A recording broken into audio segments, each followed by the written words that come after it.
ಶುಭೋದಯ ವಿದ್ಯಾರ್ಥಿಗಳೇ, ಇಂದು ನಾವು 2025ನೇ ಸಾಲಿನ ಸೈನಿಕ ಶಾಲೆಯ ಪ್ರವೇಶ ಪರೀಕ್ಷೆಯ ಪ್ರಶ್ನೆ ಪತ್ರಿಕೆಯನ್ನು ನೋಡೋಣ. ವಿಷಯ ಕನ್ನಡ. ಇದು ಏಪ್ರಿಲ್ 5ನೇ ತಾರೀಕದಂದು ನಡೆದಂತಹ ಪ್ರಶ್ನೆ ಪತ್ರಿಕೆ.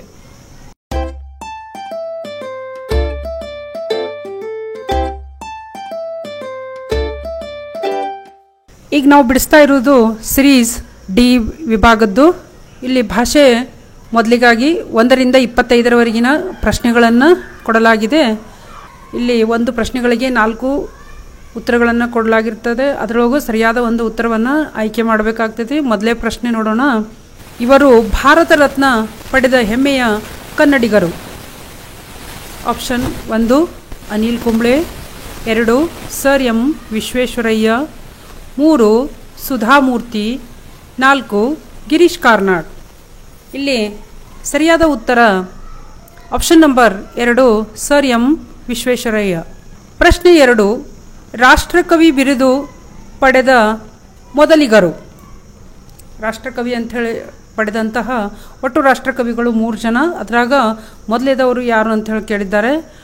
ಆಪ್ಷನ್ಸ್ಗಳನ್ನು ನೋಡೋಣ. 1ನೇದ್ದು Da Ra Bendre, 2 G S Shivarudrappa, 3 Kuvempu, 4 M Govinda pi.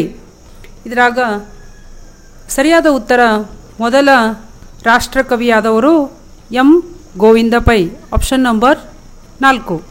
ಮೊದಲೇದವರು ರಾಷ್ಟ್ರಕವಿ ಗೋವಿಂದ ಪೈ ಆದರೆ 2ನೇದವರು ಕುವೆಂಪು, 3ನೇದವರು ಜಿ ಎಸ್ ಶಿವರುದ್ರಪ್ಪ ಅವರು. ಈಗ ಪ್ರಶ್ನೆ 3, ಸದ್ಗುಣ ಪದವನ್ನು ಬಿಡಿಸಿ ಬರೆದಾಗ.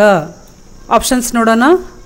1 ಸದ್ ಪ್ಲಸ್ ಗುಣ, 2ನೇದು ಸತ್ ಪ್ಲಸ್ ದುಗುಣ, 3 ಸತ್ ಪ್ಲಸ್ ಗುಣ, 4 ಸದ್ ಪ್ಲಸ್ ಅವಗುಣ. ಇದನ್ನು ಬಿಡಿಸಿ ಬರೆದಾಗ ಆಪ್ಷನ್ ನಂಬರ್ 3 ಸತ್ ಪ್ಲಸ್ ಗುಣ, ಸದ್ಗುಣ.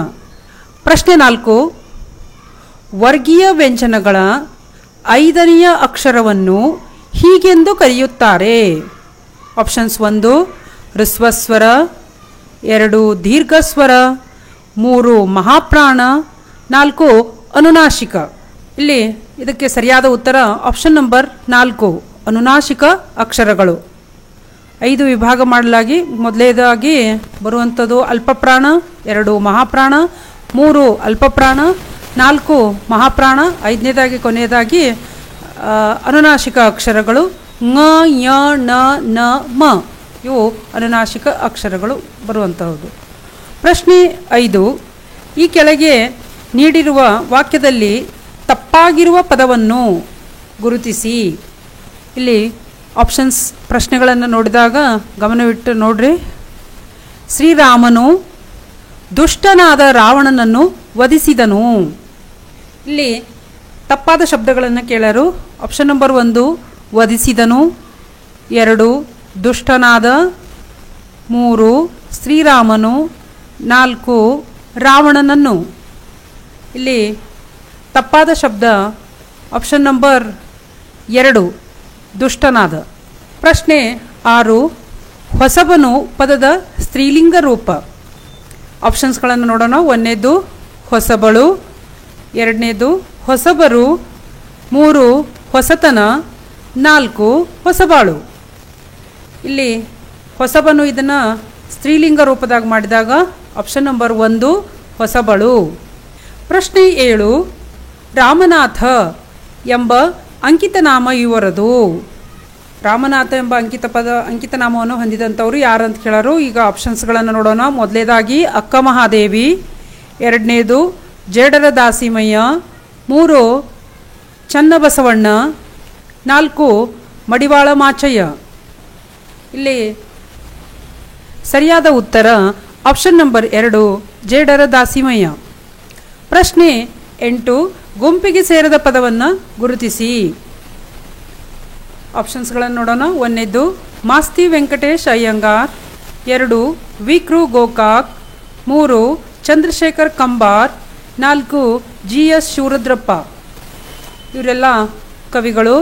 ಇದರಾಗ 1ರಿಂದ 3ರವರೆಗಿರುವಂತಹ ಕವಿಗಳು ಇವರೆಲ್ಲ ಜ್ಞಾನಪೀಠ ಪ್ರಶಸ್ತಿಯನ್ನು ಪಡೆದಂಥವರು. ಆಮೇಲೆ ಜಿ ಎಸ್ ಶಿವರುದ್ರಪ್ಪ ಇವರು ರಾಷ್ಟ್ರಕವಿಗಳಾಗ್ತಾರೋ. ಅದಕ್ಕಾಗಿ ಇಲ್ಲಿ ಗುಂಪಿಗೆ ಸೇರಿದ ಪದ ಉತ್ತರ ಯಾವುದಂದ್ರೆ option number 4 G S Shivarudrappa. ಪ್ರಶ್ನೆ 9. ಕರ್ನಾಟಕ ಸಂಗೀತ ಪಿತಾಮಹ ಎಂದು ಇವರನ್ನು ಕರೆಯುವರು. ಆಪ್ಷನ್ ನಂಬರ್ 1 ಕನಕದಾಸರು, 2 ಕುಮಾರವ್ಯಾಸ, 3 ಪುರಂದರದಾಸರು, 4 ನರಹರಿ ತೀರ್ಥರು. ಸರಿಯಾದ ಉತ್ತರ ಆಪ್ಷನ್ ನಂಬರ್ 3 ಪುರಂದರದಾಸರು. ಪ್ರಶ್ನೆ 10. ಉದಯವಾಗಲಿ ನಮ್ಮ ಚಲುವ ಕನ್ನಡ ನಾಡು ಈ ಪದ್ಯವನ್ನು ಬರೆದ ಕವಿ ಯಾರು ಅಂತ ಹೇಳಿ ಕೇಳರು. ಆಪ್ಷನ್ಗಳನ್ನು ನೋಡೋಣ. 1ನೇದ್ದು ಆಲೂರು ವೆಂಕಟರಾಯರು, 2 ಬಿ ಎಂ ಶ್ರೀಕಂಠಯ್ಯ, 3 ಹುಯಿಲ್ಗೋಳ್ ನಾರಾಯಣ ರಾಯರು, 4 ಡಿ ಎಸ್ ಕರ್ಕಿ. ಇದರ ಸರಿಯಾದ ಉತ್ತರ ಆಪ್ಷನ್ ನಂಬರ್ 3 ಹುಯಿಲ್ಗೋಳ್ ನಾರಾಯಣ ರಾಯರು. ಪ್ರಶ್ನೆ 11. ಮೈದೋರು ಪದವು ಈ ಸಂಧಿಯಾಗಿದೆ.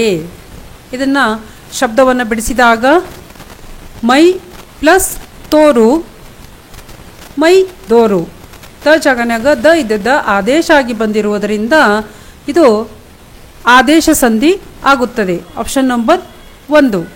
ಪ್ರಶ್ನೆ 12. ಮೃಗ ಪದದ ತದ್ಭವ ರೂಪ.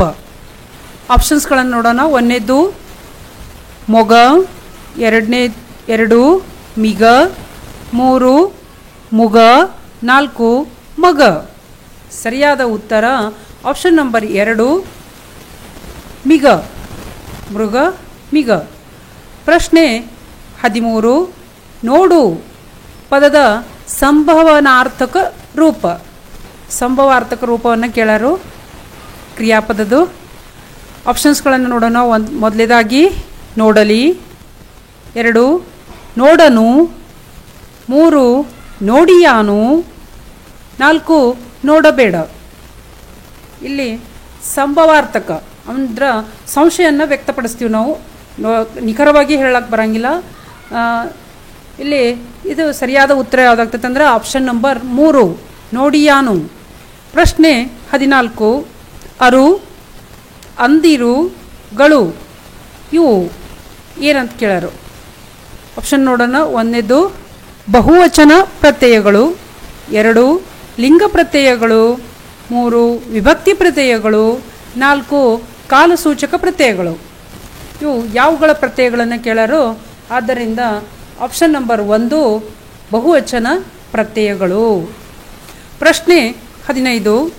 ಮೈಯೆಲ್ಲ ಕಣ್ಣಾಗು ಈ ನುಡಿಗಟ್ಟಿನ ತಾತ್ಪರ್ಯ.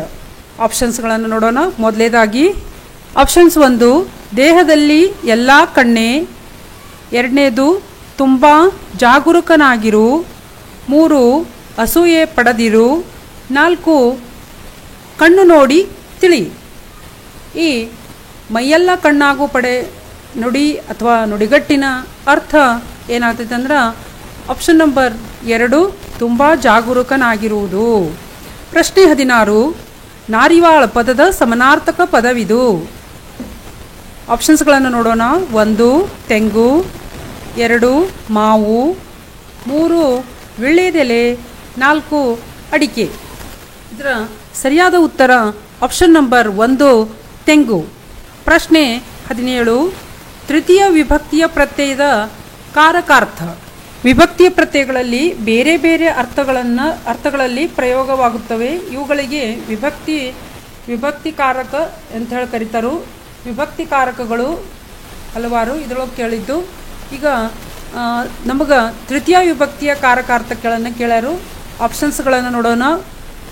ಮೊದಲೇದಾಗಿ ಕರ್ಮಾರ್ಥ, 2ನೇದು ಸಂಪ್ರದಾನ, 3 ಅಪಾದಾನ, 4 ಕರ್ಣಾರ್ಥ.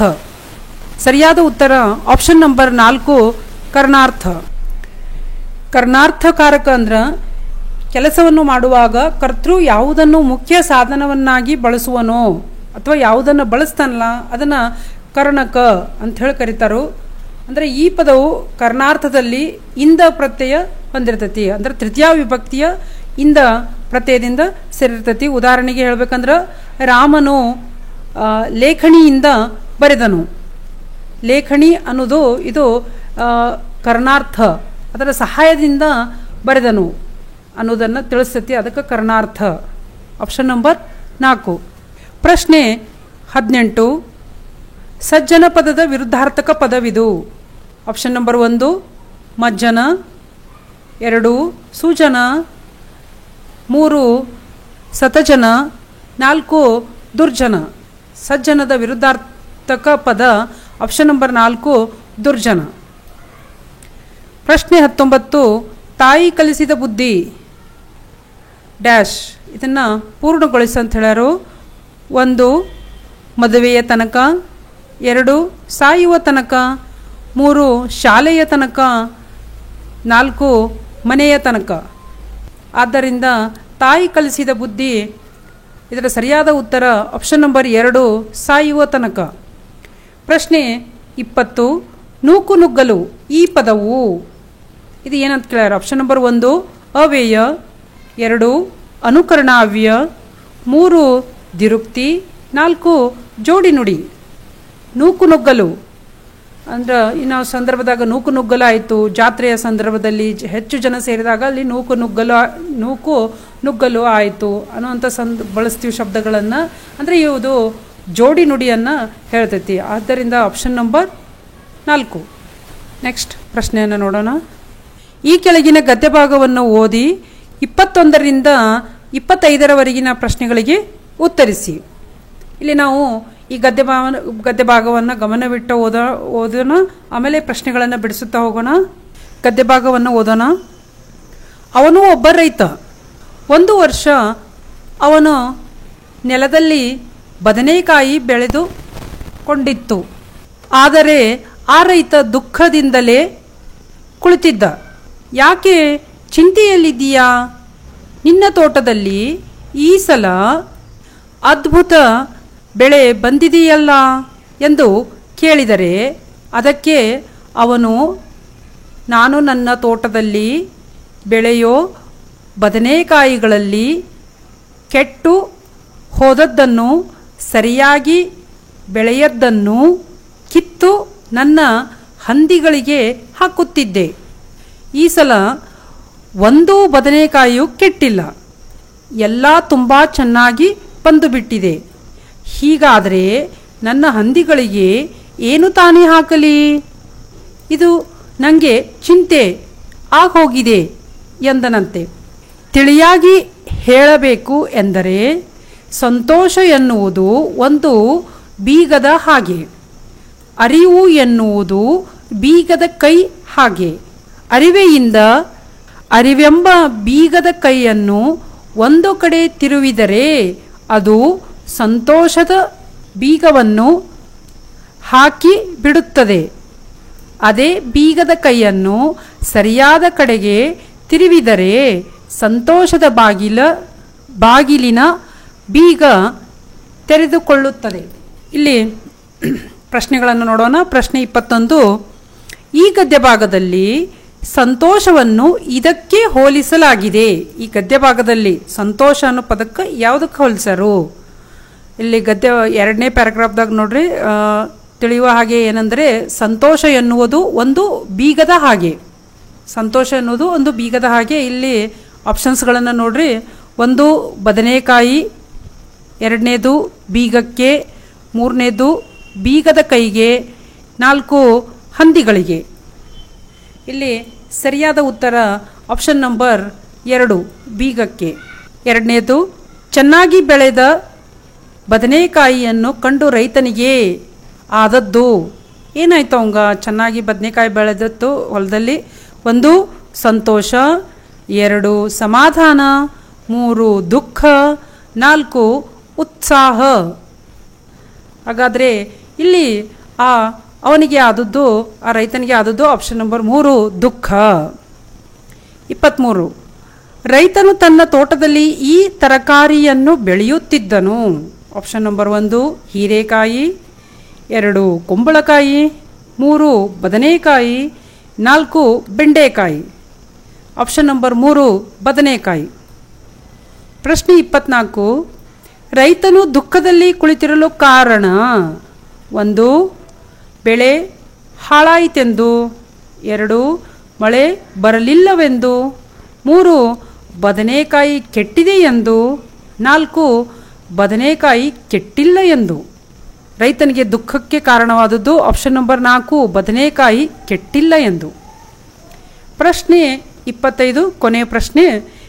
ಕೊಟ್ಟಿರುವ ಬದನೆಕಾಯಿಗಳನ್ನು ರೈತ ಹಾಕುತ್ತಿದ್ದದ್ದು ಆಪ್ಷನ್ ನಂಬರ್ 1 ಹಂದಿಗಳಿಗೆ, 2 ದನಗಳಿಗೆ, 3 ಇಲಿಗಳಿಗೆ, 4 ಮಕ್ಕಳಿಗೆ. ಇಲ್ಲಿ ಕೆಟ್ಟಿರುವಂಥ ಬದನೆಕಾಯಿಗಳನ್ನು ಹಾಕ್ತಾ ಇರೋದು ಆಪ್ಷನ್ ನಂಬರ್ 1 ಹಂದಿಗಳಿಗೆ. ಧನ್ಯವಾದಗಳು.